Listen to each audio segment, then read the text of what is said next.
Halo, selamat datang di channel Om Bonbon. Terima kasih sudah mampir. Video kali ini masih tentang makro di Excel. Kali ini saya mau membahas tentang variabel. Jadi variabel itu semacam kontainer atau wadah atau tempat kita menyimpan data. Bentuk datanya bisa teks atau angka. Eh, Langsung saja kita buka makro yang kita sudah buat sebelumnya. Makro pesan ini bisa dilihat di sini saya memunculkan message box yang isinya itu adalah teks isi pesan dan title message box-nya itu adalah dari sub pesan. Sekarang kalau bicara tentang variabel, saya bisa eh, membuat variabel di makro Excel itu dengan sintaks dim. Dim nama variabelnya saya buat ini dim atau ya saya buat isi pesan seperti ini dan datanya nanti adalah string. Lalu saya juga buat dim title pesan yang nanti berisi string seperti ini. Saya buat, lalu saya isikan variabel itu. Jadi variabel isi pesan ini adalah wadah untuk data. Lalu saya isi wadahnya dengan teks pesan dari variabel, lalu title pesan juga saya isi dengan title dari variabel seperti ini. Jadi saya sudah punya dua variabel yang dua-duanya berisi data string atau teks dan bisa saya gunakan di sintaks message box ini untuk menampilkan message box. Sekarang isi pesannya saya ganti dengan variabel isi pesan seperti ini. Lalu title-nya juga saya ganti dengan variabel title pesan seperti ini. Kita lihat apa yang terjadi pada saat kita jalankan makronya. Sekarang isi pesannya adalah pesan dari variabel, di mana pesan dari variabel ini adalah string atau teks yang berada di dalam variabel isi pesan tadi. Title juga sama seperti itu. Oke, kembali lagi ke makro. Di sini saya menggunakan sintaks dim untuk menentukan nama variabel dan isi datanya nanti tipenya apa. Selain menggunakan sintaks dim, kita juga bisa kita juga bisa menentukan nama variabel dengan sintaks const seperti ini. Contohnya const p sama dengan 3,14 seperti ini misalnya. P as single sama dengan 3,14 seperti ini. Jadi saya membuat variabel yang bernama p yang datanya adalah tipe datanya single, nilainya 3,14. Lalu apa bedanya dim dengan const? Jadi kalau dim itu kita bisa rubah nih isinya, isi variabelnya seperti ini. Saya tentukan nama variabel ini lalu saya ubah isinya. Tapi kalau kita buat variabel dengan sintaks const, itu kita tidak bisa rubah isinya. Kita lihat apa yang terjadi kalau kita berusaha merubah isi variabel yang kita tentukan namanya dengan metode const atau konstan. Contoh di sini saya tentukan pi sama dengan 3,15 seperti ini. Kita lihat apa yang terjadi pada saat kita jalankan makronya. Lihat di sini ada warning assignment to constant not permitted. Dia merujuk ke sini sub pesan, lalu di sini di highlight bahwa ini adalah konstan. Jadi kita tidak bisa merubah nilai sebuah variabel yang di-declare dengan konstan. Penggunaannya, seperti apa itu, tergantung kebutuhan program kita nanti. Seperti ini kan, pi 3,14 itu kan sudah, konstan ya di matematika bahwa pi itu sama dengan 3,14. Seperti itu. Jadi, jangan sampai ada secara tidak sengaja, program kita merubah variabel pi ini, karena nanti hitung-hitungannya jadi, salah, seperti itu. Jadi, itu cara mendeklar atau menentukan nama variabel, dengan dim, atau konstan. Lalu, tentang tipe data di sini bisa dilihat saya buat, 2 variabel ini, itu tipe datanya string. Lalu saya buat, pi tipe datanya single. Mengenai tipe data ini silahkan dipelajari sendiri sendiri.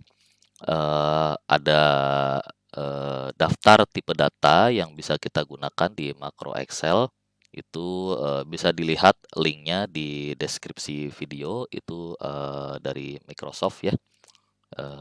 Di situ, ada semua tipe data yang, bisa dipakai dan, besar memori yang, digunakan atau terpakai oleh tipe data tersebut. Itu mengenai tipe data. Lalu kalau kita bicara variabel, tentang variabel itu juga ada yang namanya scope. Scope itu seperti, ruang lingkup. Jadi variabel itu ruang lingkupnya sampai di mana aja. Di sini contohnya saya buat variabel di, sub prosedur pesan, ada 3 variabel di sini. 3 variabel ini hanya dikenali di sub prosedur pesan saja. Jadi skopnya hanya di dalam sub prosedur pesan. Kalau kita, berusaha mengakses, variabel-variabel ini di sub prosedur yang lain, itu sub prosedur yang lain tidak mengenali, variabel ini. Contoh saya copy, eee, penampilan message box ini di, sub prosedur yang lain, misalnya di sini. Jadi di, sub prosedur select single saya tampilkan message box yang isinya adalah isi variabel, ini dan title-nya adalah isi variabel ini. Kita lihat apa yang terjadi pada saat kita jalankan, makro select single ini, dia tampilkan message box tapi title-nya kosong dan, isi pesannya juga kosong. Kenapa? Karena, variabel itu di sub prosedur select single itu tidak ada isinya. Jadi, kalau kita lihat lagi di sini, di sub prosedur, select single, kita menampilkan message box dengan variabel ini dan variabel ini, di mana 2 variabel itu diisi di sub prosedur, pesan, begitu. Lalu, Eee, apa namanya, bagaimana supaya, 2 variabel ini bisa diakses juga oleh sub prosedur yang lain. Nah, ini kita, bicara tentang scope variabel. Kalau, kita define variabel ini di sub prosedur, dia hanya dikenali di sub prosedur tersebut. Bagaimana caranya supaya 2 variabel ini dikenali juga di sub prosedur lain? Caranya, deklarasinya kita pindahkan, ini saya cut, lalu kita pindahkan ke, posisi paling atas di, editor, seperti ini. Nah, jadi, kita deklarasikan 2 variabel ini, itu sebelum semua, penulisan sub prosedur atau penulisan sub ini. Jadi 2 variabel ini sudah dikenali di semua, sub prosedur. Tapi jangan lupa isinya tetap di-define atau ditentukan di sub prosedur pesan. Jadi kalau kita panggil, sub prosedur select single ini juga masih kosong, begitu. Lalu, kalau seperti ini artinya kita harus, mmm, define juga atau kita harus isikan juga variabel ini di sub prosedur yang lain. Kalau kita itu sama halnya dengan si, deklarasi konstan ini. Jadi kalau seperti ini, dia hanya, dikenali di sub prosedur pesan, Sekarang kita lihat efeknya, kalau messagebox mungkin nggak terlalu kelihatan efeknya karena dia tetap menampilkan ya.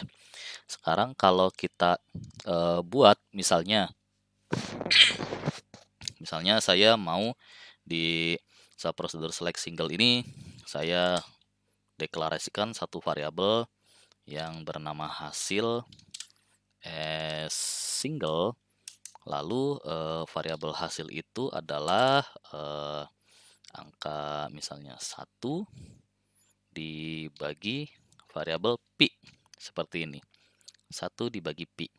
Apa yang terjadi pada saat kita jalankan makro ini, kita eksekusi makronya, select single, run, runtime error division by zero. Jadi ini, kalau ini masalahnya lebih kelihatan. Kenapa? Karena dia nggak bisa pembagian dengan 0 itu menghasilkan error. Seperti ini. Kalau kita klik debug, dia mengarahkan ke sini. Ini ada kalkulasi di mana dia membagi angka 1 dengan 0. Kenapa 0? Karena pi ini, lihat di sini kalau kita arahkan kursor ke sini, lihat pi-nya empty. Kenapa? Karena variabel pi tidak dikenali di subprosedur select single. Supaya dikenali, kita pindahkan deklarasi ini ke sini. Jadi variabel pi itu kita deklarasikan sebelum semua subprosedur, sehingga semua subprosedur itu mengenali variabel pi di mana dia adalah konstan yang bernilai 3,14. Apa yang terjadi pada saat kita jalankan makronya sekarang? Tidak ada pesan kesalahan. Jadi supaya kelihatan, saya buat di sini misalnya message box yang menampilkan variabel hasil seperti ini. Kita jalankan lagi prosedur select single, dia menghasilkan 0,31 sekian. Ini adalah hasil pembagian 1 terhadap pi, di mana pi sekarang sudah dikenali variabelnya dan sudah diketahui nilainya. Seperti itu. Itu untuk scoop variabel. Kita juga bisa mendeklarasikan variabel di dalam sebuah subprosedur, tapi dia nanti dikenali di semua subprosedur yang lain. Caranya bagaimana? Kita bisa gunakan kata kuncinya itu adalah global. Jadi kita beri kata kunci global pada saat mendeklarasikan. Kita berikan misalnya global diameter misalnya. Diameter as single seperti ini. Single di mana nilainya adalah 5,5 seperti oh, ini hanya bisa mendeklarasikan variabelnya aja. Global diameter as single. Lalu kita tentukan nilai variabel diameter itu di sini.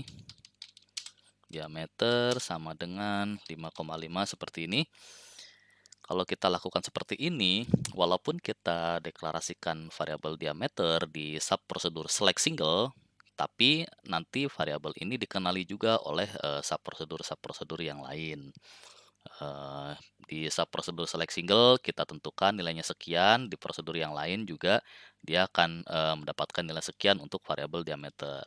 Syaratnya adalah subprosedur lain yang menjalankan atau memanggil nilai variabel diameter ini, dia harus panggil dulu subprosedur select single. Kalau enggak ya variabelnya tidak dikenali dan nilainya juga tidak ada. Seperti itu.